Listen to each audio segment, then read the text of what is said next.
Assalamualaikum warahmatullahi wabarakatuh. Selamat datang di kuliah online saya, mata kuliah kimia fisika.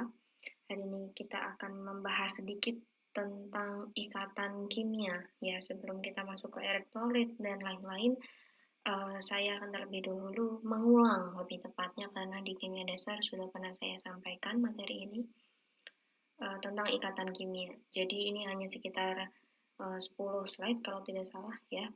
Tentu tidak akan memakan waktu yang lama, jadi tolong disimak baik-baik ya.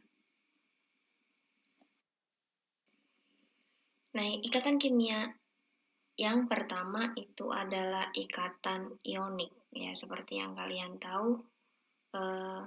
Ikatan ionik dihasilkan dari tarik-menarik antara partikel dengan muatan yang berlawanan. Contohnya di situ ada Na plus muatannya dan ada Cl minus.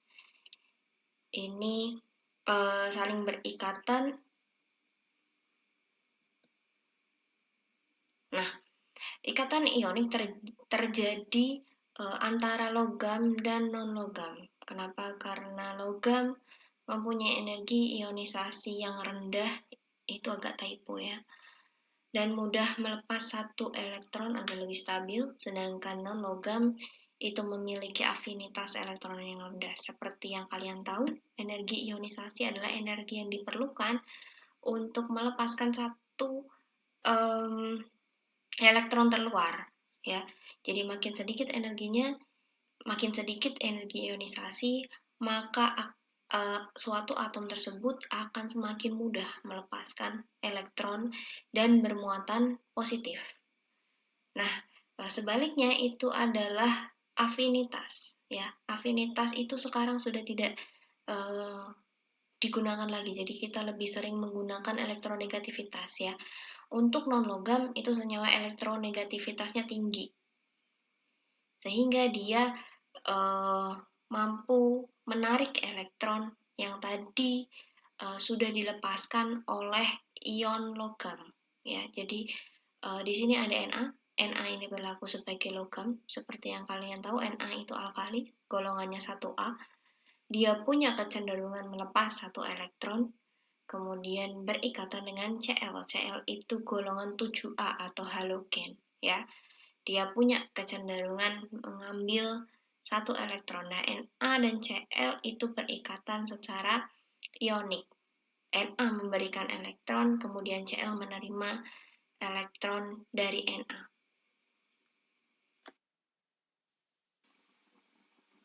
Nah, kemudian di sini ada penulisan rumus Lewis untuk ikatan ionik. Ini ada contohnya yaitu K2S.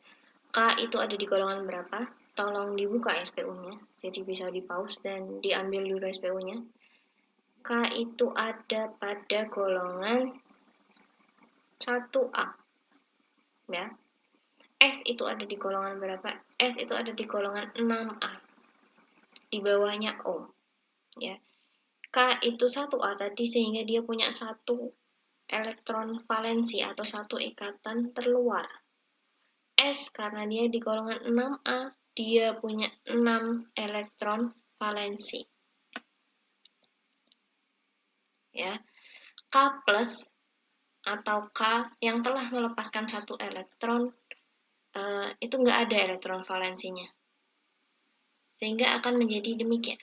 Nah, S yang tadinya ada 6, itu kemudian ada 8 di situ. Karena S dapat satu elektron dari K yang di kiri, dan dapat satu elektron dari K yang di kanan. Sehingga S itu elektron valensinya menjadi 8 dari yang tadinya 6. S yang elektron valensinya ada 8 ini kemudian muatannya menjadi 2-. Nah, K-nya itu K karena dia melepaskan satu elektron, dia sudah mengikuti konfigurasi gas mulia. Ya. Jadi K-nya stabil, S-nya juga stabil.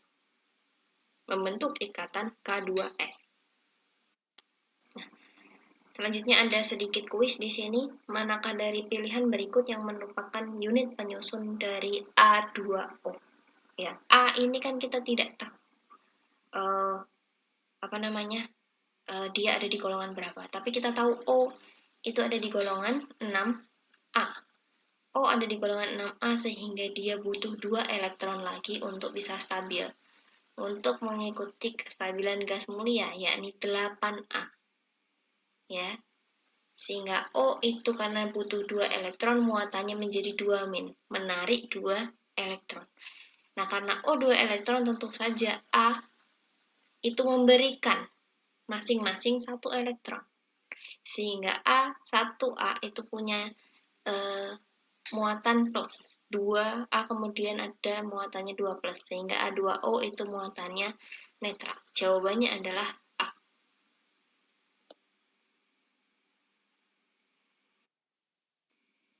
Ya, selanjutnya ada ikatan kimia yang kedua, yakni adalah ikatan kovalen. Nah, ikatan kovalen adalah ikatan yang terbentuk ketika penggunaan bersama pasangan elektron dan terjadi tumpang tindih atau overlap orbital. Untuk overlap orbital ini nanti akan dijelaskan di kemudian hari, ya, jadi tidak sekarang. Ikatan yang terjadi adalah ikatan antara atom non-logam dengan non-logam, karena keduanya tidak mudah melepaskan elektron. Jadi satu atom butuh elektron, satu atom butuh elektron juga. Solusinya bagaimana? Solusinya adalah pasangan elektron ini digunakan bersama. Ya, contohnya di situ adalah H2. H itu punya 1 elektron. H yang di kiri itu punya 1 elektron, H yang di kanan juga punya 1 elektron. Untuk stabil dia membentuk 2 elektron, ya, konfigurasi helium. Ya. Helium itu 2 elektron. Oleh karena itu, satu atom H dengan satu atom H yang lain ini berikatan. Nah, pasangan elektronnya ini digunakan bersama. Ikatannya namanya adalah ikatan kovalen.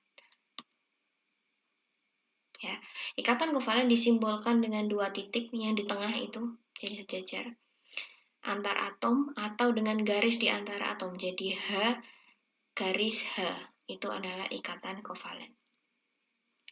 Nah, ikatan kovalen itu dapat terbentuk lebih dari 1. Ya, contohnya apabila 2 pasangan elektron, maka ikatannya adalah rangkap 2. Sedangkan apabila 3 pasangan elektron yang terlibat, maka ikatannya adalah rangkap 3. Biasanya yang rangkap 2, rangkap 3 itu lebih sering dengan karbon. Ya. O juga bisa, kemudian fosfat juga bisa, sulfur juga bisa.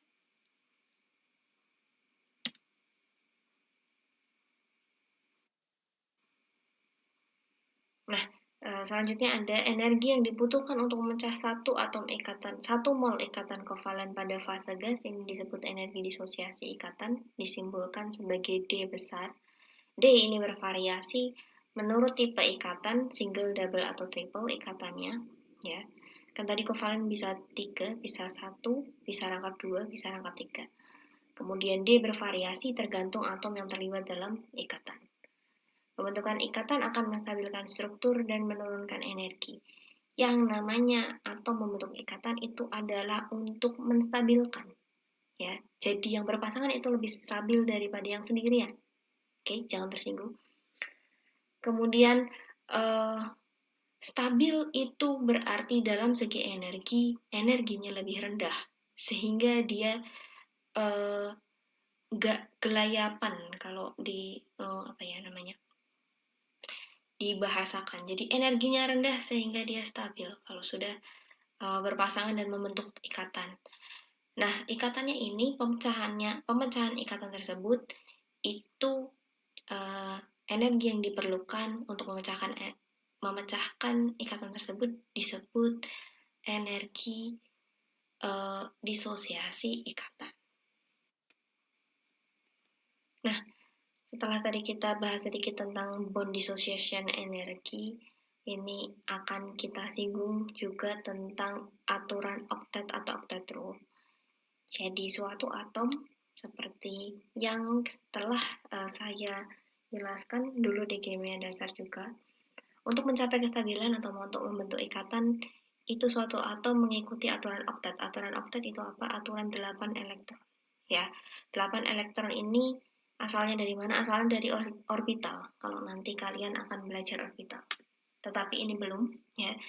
Jadi biasanya akan saya utarakan bahwa oktaedral ini adalah konfigurasinya gas mulia atau konfigurasinya atom yang ada di 8A. Ya, contohnya bisa kita lihat pada HCl, itu H itu 1, kemudian Cl itu elektronnya ada 7, di situ ada titik-titiknya ada 7 yang mengelilingi Cl. Berikatan menjadi HCl, ikatannya adalah kovalen, ya. H itu punya 1 elektron, ini kemudian berikatan secara kovalen dengan 1 elektron dari Cl. Jadi pasangan elektronnya ini digunakan bersama oleh H dan oleh Cl.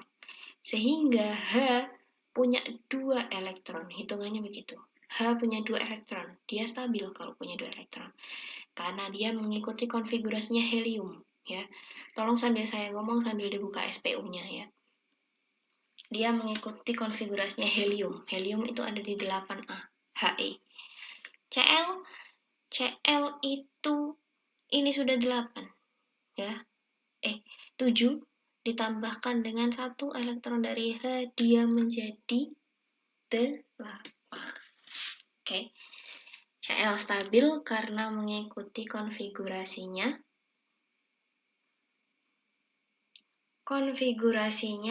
argon, ya. Jadi Cl itu kan 17, argon itu 18, ya. Tolong dibuka SPU-nya. Sehingga dia stabil. Begitu pula dengan bawah-bawahnya, di situ ada Cl2, sama seperti atasnya, ikatannya adalah kovalen. Kemudian di bawahnya ini ada C, N, dan ada O. Ya. C itu ada 4 elektron valensinya atau elektron di kulit atau orbital terluarnya, itu ada 4. Di N itu ada 5, kemudian di O itu ada 6. Ya.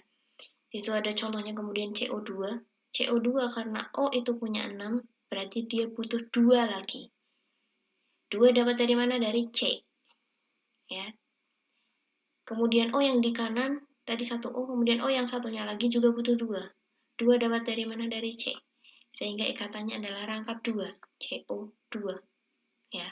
Hal yang sama terjadi pada N. N itu ada berapa itu? 5 elektron valensinya. Sehingga untuk menjadi 8, dia kurang 3. 3 dapat dari mana? Dari N yang lain. Sehingga ikatannya N dengan N adalah ikatan kovalen rangkap 3. Jadi semua atom di sini punya 8 elektron. Kecuali H, karena H ngikutin helium. Jadi dia punya 2 elektron terluar untuk stabil. Selebihnya, mereka punya 8 elektron untuk menjadi stabil. Nah, ini sebenarnya sudah saya singgung berkali-kali elektronegativitas, sehingga ini saya skip saja. Saya hanya ingin bahas sedikit tentang tadi ionik dan kovalen, sehingga nanti saat bahas elektrolit setidaknya kalian punya gambaran, karena ada pengulangan, ya. Elektronegativitas itu apa? Seperti yang kalian tahu, itu adalah kemampuan menarik elektron. Ya, yang paling tinggi itu adalah fluor atau F. F di situ yang warnanya merah, yaitu paling tinggi, elektronegativitasnya 4,1. Kemudian dari semua golongan yang ada di situ, yang paling tinggi adalah golongan halogen atau 7A, F, Cl, Br, I, dan At. Kenapa dia punya elektronegativitas paling tinggi? Karena dia untuk menjadi stabil dia harus menarik 1 elektron. Sehingga kecenderungannya menarik itu tinggi. Ya, elektronegativitasnya juga tinggi. Ini juga sudah saya sebut di kuliah yang pertama. Jadi dipol itu adalah delta.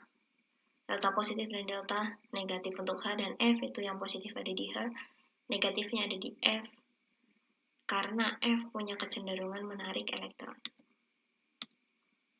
Ya, ini namanya ikatannya polar. Jadi ada kovalen polar dengan kovalen non-polar. Kalau dia punya dipol, maka sudah barang tentu itu adalah kovalen polar. Ya, selanjutnya ini ada sedikit kuis. Jadi dengan menggunakan delta, tunjukkan polaritas dari ikatan berikut. Yang pertama ada F dengan Cl. Ini F dan Cl itu adalah satu periode, dua-duanya adalah golongan halogen.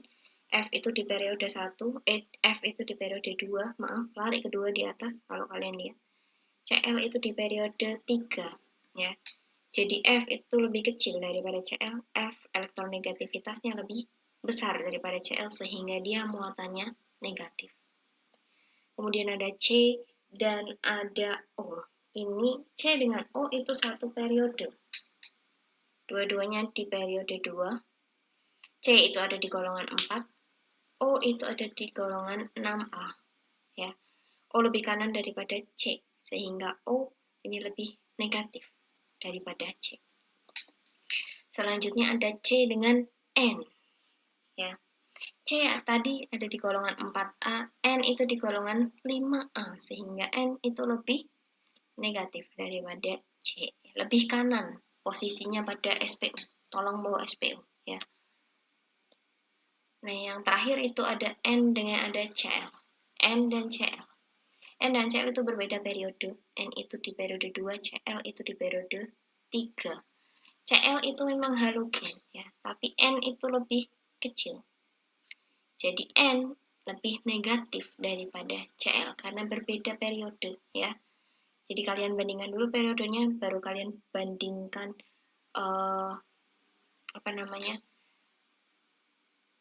kalau satu periode, maka kalian bisa tentukan mana yang lebih kanan. Tapi kalau berbeda periode, maka yang lebih negatif adalah yang lebih atas. Ya. Kecenderungannya begitu, walaupun nanti tidak semua demikian. Ya. Selanjutnya ada pertanyaan, mana dari pilihan di bawah ini yang benar untuk menunjukkan partial charge. Jadi muatan parsial dari ikatan O dan O. Ya, jawabannya adalah nggak ada. Karena non-polar, jadi O dan O itu polaritasnya sama, elektronegativitasnya sama, sehingga distribusi elektron di ikatannya itu sama. Ya, bayangkan kalian tarik tambang, bayangkan ada orang kembar tarik tambang, ya. Jadi tengahnya tambang itu akan tetap di situ. Itu yang namanya non-polar. Jadi tidak ada yang lebih ketarik ke yang mana. Ada di tengah. Kerapatan elektronnya itu ada di tengah. Oke, berikutnya ada soal latihan yang pertama. Ini digunakan untuk presensi kalian. Silahkan dijawab.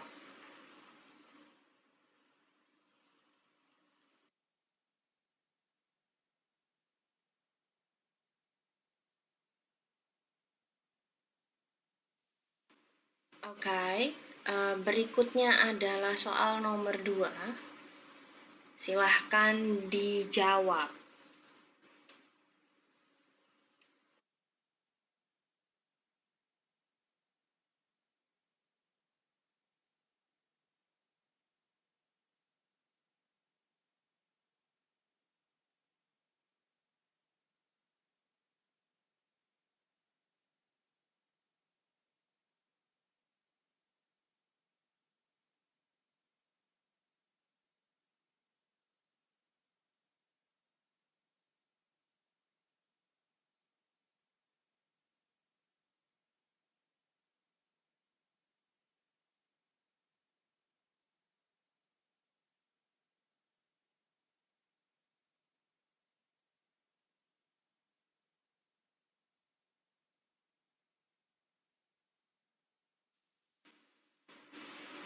Oke, berikutnya soal terakhir, soal nomor 3, silahkan dicatat jawabannya. Terima kasih sudah mendengarkan kuliah ini hingga akhir. Wassalamualaikum warahmatullahi wabarakatuh.